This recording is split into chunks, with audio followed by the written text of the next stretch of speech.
When I left the ramen shop, the lights of the distant stars were already shining brightly in the sky, like small lanterns hanging above the clouds. I recalled stars in Russia being the brightest at the end of August. A cold, damp wind blew from the ocean. I shuddered, and my heart felt unbelievably heavy.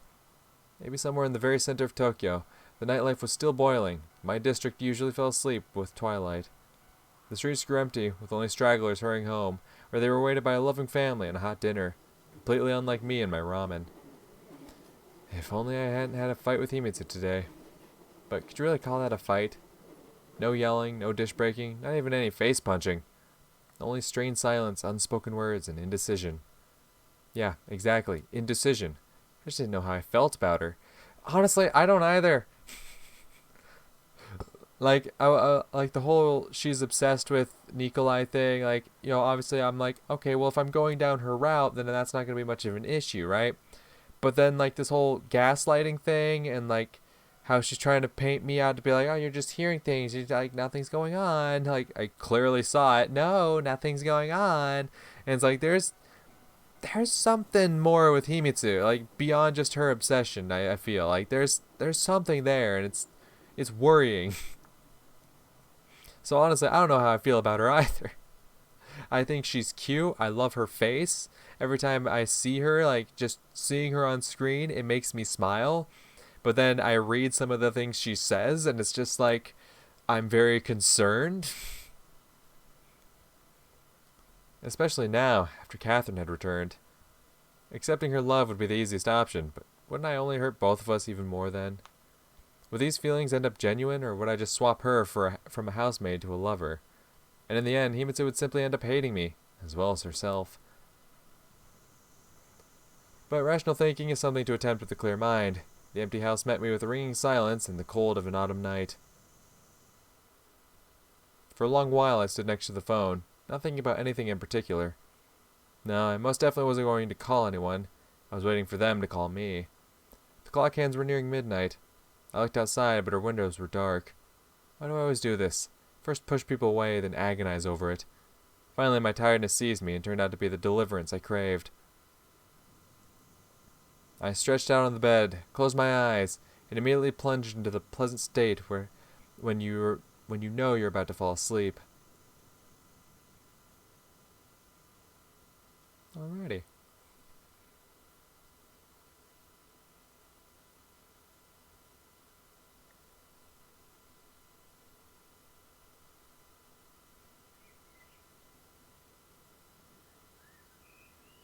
Get up.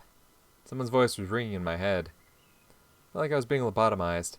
Get up, Nico-kun. Get up. Hi. I arduously opened my right eye. The pain abruptly jumped to the left half of the brain. Here you go. Himitsu let out a relieved sigh. But today's Saturday. I grumbled and turned to the other side. It's Friday. Get up. She started to shake me by the shoulder. Enough already. I finally grew sick of it and jumped out of bed. See, wasn't that hard. Himitsu was smiling, as if everything was fine. Although, why would something not be fine? I looked at the clock. She was more or less keeping to her daily regimen. So why did I feel so terrible then? Breakfast? You're not getting borscht today. She puffed out her cheeks just like a hamster. What's so funny? Nothing, you just look amusing. Himitsu blushed and her gaze darted back and forth across the room. Yeah, amusing. Like a little hamster. She stomped her foot, hissed, and left the room. Himitsu always looked funny when she was angry. But it was all mostly a game. She was used to hiding her true feelings and emotions, and even I couldn't always say what she was thinking at any given moment. Laid out on the table was a traditional Japanese breakfast. I reckon it wasn't the best time to turn my nose up and pretend to be a gastronome. A gastronome? Is that the word? I don't know. So I silently sat down and started to eat. Itadakimasu. Himitsu said in a deliberately serious tone. Oh, serious tone, gotcha. Mm-hmm. Yeah. I snorted in response with my mouth full. Nico-kun, you don't pay attention to what's happening around you at all. What do you mean? You sleep like a log. What if someone were to break into the house at night and rob you? And what would they take exactly? I laughed, choked, coughed, and jumped up to get myself a glass of cold water. How would the thieves know? The house looks nice from the outside. Uh-huh. So you really think robbers pull off their jobs on a whim without investigating first? And how would they investigate, Well, I have no idea. Where do you think I earn side cash by robbing houses at night? It's just that yesterday I saw a suspicious man nearby. A suspicious man? Yes, he was looking at something through your windows. Oh. Buck. I let out an incredulous sniff, which embarrassed Himitsu. Or maybe it was just my imagination. Of course, a lot had happened over the last several days, but I couldn't just write everything off as schemes of the enemies of the people. Moreover, in this case, Himitsu seemed to just want some attention. And she had her reasons. I really had been ignoring her a lot lately. So what was so suspicious about this man of yours? I grinned. He's not mine. Himitsu stood up and started to furiously wash the dishes. Hey, I didn't finish the food. I tried to take back the bowl of miso. It was almost full. You don't like my cooking anyway. Breakfast is the most important meal of the day. I even had to get up from my chair to win back my rightful serving. The water flowed from the tap so strongly it broke against the base of the sink and splashed everywhere. Soon Himitsu's school uniform grew wet, dark spots appearing here and there. Well, what do you think I should do? Go to the police? She didn't reply. I'm not saying it was your imagination or that you made it all up. It's just that real life is much more complicated. How would you know? She responded in a dull voice. It seemed like I shouldn't have been making fun of her so stubbornly. I slowly got up, approached her, and hugged Himitsu from behind. Come on. I'm sorry. I slowly whispered into her ear. Niko-kun, don't. She tried to break free, but her attempt was reluctant, effortless, as though she wasn't sure if she really wanted to. These displays of affection weren't anything unusual for us. I didn't know how typical Japanese people would react to something like this, but Himitsu was used to it. And I was too, even more so. It was only lately that I had noticed something start to change in our relationship. Maybe it was due to Catherine's return, or maybe because the two of us just grew older. And the things trivial for grade schoolers started to gain much more meaning. Alright, let's go already, or we'll be late. Nonetheless, I had absolutely no desire to make excuses. I let go of Himitsu and took a couple of steps back. Fine, I'll just go change quickly. She replied as if nothing had happened, pointing at her soaked uniform. I was standing outside, waiting for Himitsu. It was a typical morning for this part of Tokyo, nothing suspicious about it. Surely that was just her imagination yesterday. Although, the notes, the call, I suddenly felt uneasy. Shall we go? Himitsu stepped out of the gates of her house in a clean, dry uniform. Huh. Were we given multiple sets? Of course. So I have a spare too? Of course you do. It's in the closet. I wanted to ask which closet she meant, but the words never left my mouth, and I felt an unbearable shame about my behavior today, and the way I treated her in general. Yeah, go on. And here's that ramen place. We stopped near my favorite restaurant. He must have said clearly not interested. Want to go there sometime? Niko-kun, how many times have I told you? Well, it's just that you're always cooking, and this is for a change. There were so many thoughts swirling in my head the entire way. So many words sat at the tip of my tongue, and now I was mumbling something unintelligible. Would that be a date? She asked snarkily. Well, yeah, I guess. It only made things worse. Himitsu blushed and lowered her head so much it seemed like she was apologizing. Fine. Sometime. Okay. I reached school almost in speed walk. Himitsu could barely keep up with me. The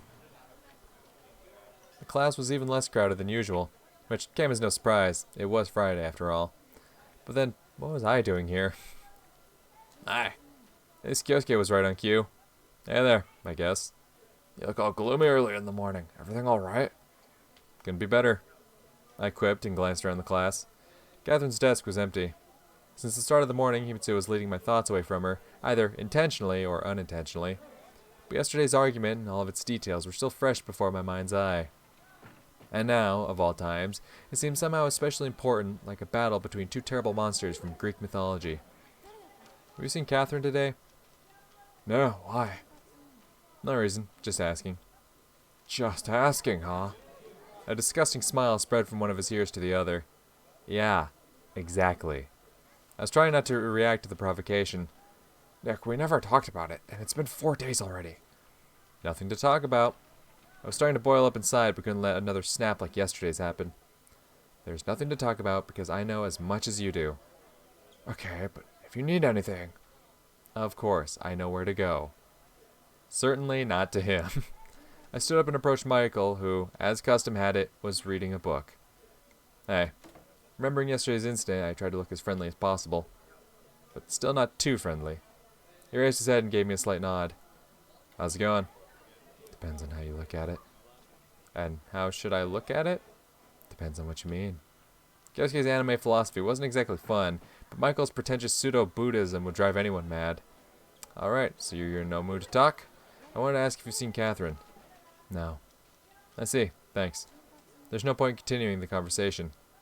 Of course, Michael wouldn't bombard me with questions, but also he didn't need to. He had other ways to dig into people's souls.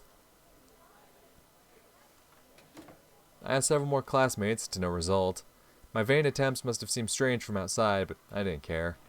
Everyone had long learned that they could expect anything from me. That they could expect anything from me, yeah, okay. But the thought of Catherine was haunting me. Because knowing her, left without a farewell, returned without a warning. What if yesterday's fight with Himitsu was the last straw for her? Naturally, she had to stay in Japan, but changing schools wasn't out of the question. And I didn't even know where she lived. There was the possibility that she and her mother had returned to their old apartment, but I always thought there was no such happy coincidences in real life.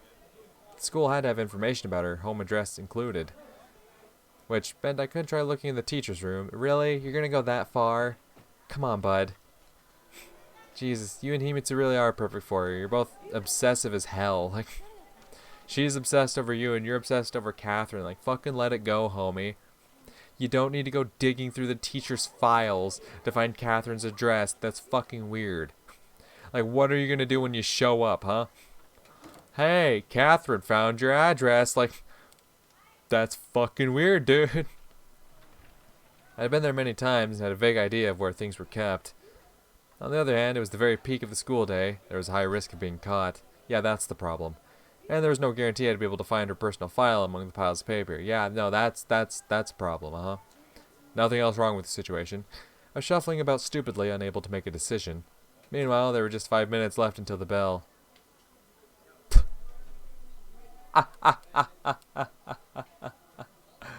No. No. I'll save this choice in case it has some kind of important impact on Himitsu's route that I should know about later. But yeah, no. No, no, it was a stupid idea. Yeah, it was a stupid idea. Yeah, you think? Fucking idiot. Like, honestly, how would you explain that away? How would you explain that away? Hey, found your address. I didn't get. Then it's just like, I didn't give you my address. I know, but I found it. Like, what? But, ugh. Nikolai, you crazy bastard. No one would give me your address, and hoping for the teacher's room to be empty was even more stupid.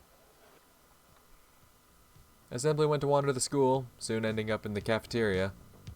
The bell had already rung, so there was no reason to hurry to class. Ooh, ooh, ooh. Insomnia Drive? Okay. I can't tell if we've heard this one before, but I really love the bass. Oh yeah. Uh-huh.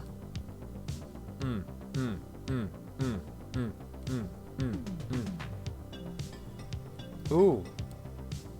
Anyway, to kill some time, I bought a cup of green tea and a jelly bun. The cafeteria was empty except for one table, a girl sitting behind it. Looking carefully, I recognized Saya-chan, Himitsu's classmate and best friend. Aha. Any company's better than none. Hey there, you skipping too? I sat down across the table from her, lazily sprawling myself on the chair. Anakin-san. Just call me Nick. I flashed her a disarming smile, but Saya seemed unaffected. We've got physical education now, and I strained my leg recently. What about you? Why are you here while everyone else is studying? Relax, I told you, I'm skipping. Typical. Her blatant contempt was fighting against the code of conduct that demanded unconditional respect for those older than her. Even if I was only older by a year. Well, thinking about it, she almost always treated me this way. And the reason for that was Himitsu. Saya was convinced I treated her badly, didn't respect her, and ignored her feelings. I think those, like, definitely that last one. There's definitely an argument for the second one. I don't think you treat her badly. I really don't think that's the case. But I definitely don't think there's a level of respect or feeling acknowledgement there. Like the last one for sure. You totally ignore her feelings. You know they're there, but you don't do anything about it. Which is a problem. Unfortunately, she was mostly right. Okay. Oh, come on. Don't start again. How's Himitsu doing, by the way? Are you really interested? No, of course not. I only just saw her this morning. What else am I supposed to say when you meet everything coming out of my mouth at knife point? It's just your imagination. No, it's not. You're just convinced everyone should act exactly to your standards. That'd be nice. She grinned. Okay, so you're in no mood to talk. Guess we'll go then. Why did you even come in the first place? To fight? I was already about to stand up, but in the end, decided to achieve victory in this stupid argument. No, god damn it, to pick on you. Everyone else is studying, there's no one else around. No one at all. Yes, no one at all. Don't be so full of yourself. You're just convinced you're right. So typical.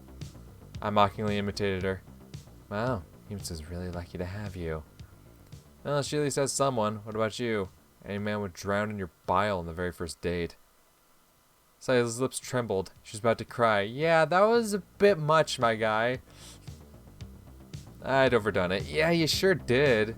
Jesus, like, yeah, at least she's got someone. You're a fucking loser. Like, it's one thing to be like, no, listen, you're not gonna have the last word here, alright, homie? Sits back down, he's like, listen, no, you wanna have some back and forth, let's back and forth it. But man, whew.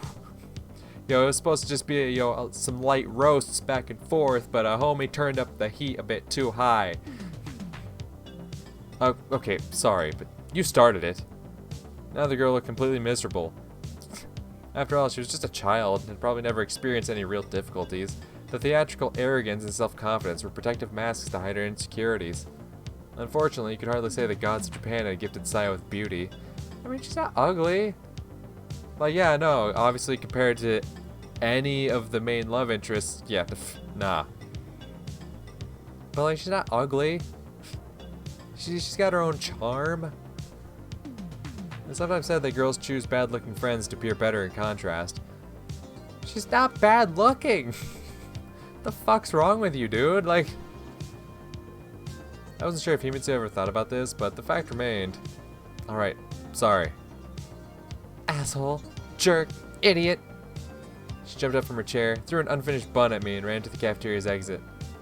Well, so much for conversation. Motherfucker, you didn't go for conversation. You showed up and y'all immediately started fucking talking shit about each other. Alright? Like, it's one thing for y'all to, like, step up, start, lightly roasting each other. Alright? But y'all, homie, you turned up the heat too high. Alright? Y'all was just trading light blows back and forth. She's like, oh yeah. Oh, you're skipping class? Typical. Oh yeah, Himitsu's so lucky to have you around. And you're like, yeah, people would rather die before they date you. And it's like, fuck, dude. Fucking yikes. Whew. Homie, I gotta fan myself off. It's getting too hot in here. You brought too much heat. You brought too much fire. It's a roasting session. Y'all searing that shit. Man, torching it. That shit ain't cooked, it's burnt. You want to cook your foes in a roast battle. You don't want to fucking straight burn it. I mean, it depends on, like, actually, the nature of the roast battle, alright? There's some roast battles where it's like, nah, you go in, no holds barred, anything's fair game. But just like, you in the cafeteria with another student just trading blows back and forth, nah, it's just light roasting. You want to cook them, alright? You want to cook them, leave them a bit medium rare, alright? But homie straight up burnt that shit, turned it to ashes, like, my guy. Whew. The lessons were running their course, and the class was unusually quiet. I didn't learn Catherine's address, and neither did I know why she didn't come to school today. But how was that strange, exactly? She disappeared from my life for 1.5 years, and now I was already panicking after a single day? It was an unpleasant feeling, as if nothing had changed after her return. I kept agonizing over things and working myself up as I had before, but now I had a real opportunity and reason to talk with her and try to figure out our relationship. A real reason for hope. There was no tangible goal ahead, no script for victory or defeat, Only gray days that followed each other like gray clouds in the sky on a rainy day. I didn't believe everything would be like it was before. I didn't believe it would be much worse, because that would simply not be possible. I just wanted to be understood. Maybe then something would change. I felt like I was terminally ill, with only 50 or 60 years left to live. Maybe in this situation, it would make sense to try and get the most out of life, to live every day like the last. But almost anyone would throw their hands up. Why strain yourself if the end is inevitable? And only one thing could still change something for me. The belief that everything I did wasn't in vain. That someone else needed all of it as well. Maybe somewhere deep inside, I was waiting for an apology too, even though all hope had been long lost. Look everyone. I didn't just give up, didn't surrender my arms and cease to struggle. Yes, I lost, but I fought till the very end. I did everything I could. Time and time again, it seemed to me that everyone was silently laughing at me. Even Michael. Even Kyosuke. Because they knew how much of a loser I was. If only they could understand. There's no understanding it. Really. Your obsession with Catherine is fucking weird. The only one who wasn't laughing was Himitsu. Because she was always close. She saw everything from beginning to end. Also, she's obsessed with you, my G. She understood. She cared. She was obsessed with you, my guy. You think she cares because she's constantly doting on you. That's just because she wants you. That's it. And you show her affection. You give her little crumbs of affection to keep her going. That's not real caring. She was like a nurse on a battlefield, caring for the soldiers fallen but still alive. But in that case, why couldn't I love her the same way I loved Catherine? I don't know. I'd rather you did. Like, yeah, Himitsu's got some screws loose, but like, Catherine straight up fucking just walked away from you, and I was like, no, I can't forget you, Catherine. Like, why not? Leave it be, my G. Goddamn. This always gets me heated. Every time he fucking just brings up Catherine, like, how he just can't let it go. Like, ugh, it gets on my nerves so much. It really does. Like, honestly, the reason I don't even dislike Catherine that much, the reason why I get sick why I get sick of Catherine is just because Nikolai talks about her so goddamn much to the point when she actually shows up on screen. I'm like, no, please, you're gonna set off so much shit for this dude to talk about. Please, just go away. Go somewhere else. My god. And yeah, I kind of have to acknowledge that if I'm going down Himitsu's route, because it seems like the routes are kind of split in, whereas like Himitsu's route and Catherine's route kind of go down the same scenario, and then Ellie and Kagome's routes kind of go down the same scenario, from what I can tell. It seems they kind of split at that point where it's either you go to Himitsu or you go to look for answers. That seems to be like the split point where it's like, okay, Ellie Kagome or Himitsu Catherine. So now that I'm going down Himitsu's route, I'm going to be dealing with a lot of Catherine bullshit, which I could already figure out. Alright, I kind of knew that was going to happen, but now it's just kind of sinking in like, oh yeah, I actually have to deal with that shit now. Fuck. It was as if some sort of chain shackled my soul, the chain of duty, making you leap into the fight with what remains of your strength, forgetting your real reason for battle. Fatherland, religion, love, it's easy to come up with a reason to heroically die, leaving a mark on history, or at least in the memory of those close to you. It's much harder to come up with a reason to live, when the abstract concepts that flutter like banners over the enemy's stronghold disappear in the hazy smoke of daily existence. There's no meaning to my life. I just wanted my accomplishments in battles past recognized. Abandoned by everyone, blinded by the faded flashes of the once great feeling, I wandered aimlessly through the now empty battlefield. I no longer believed Himitsu could save me. Why would she need a mortally wounded cripple? Neither did I believe that I'd be able to find my weapon by hand and charge forward to the distant goal. Hoping not even to win, but to die, grasping happiness in my last moments.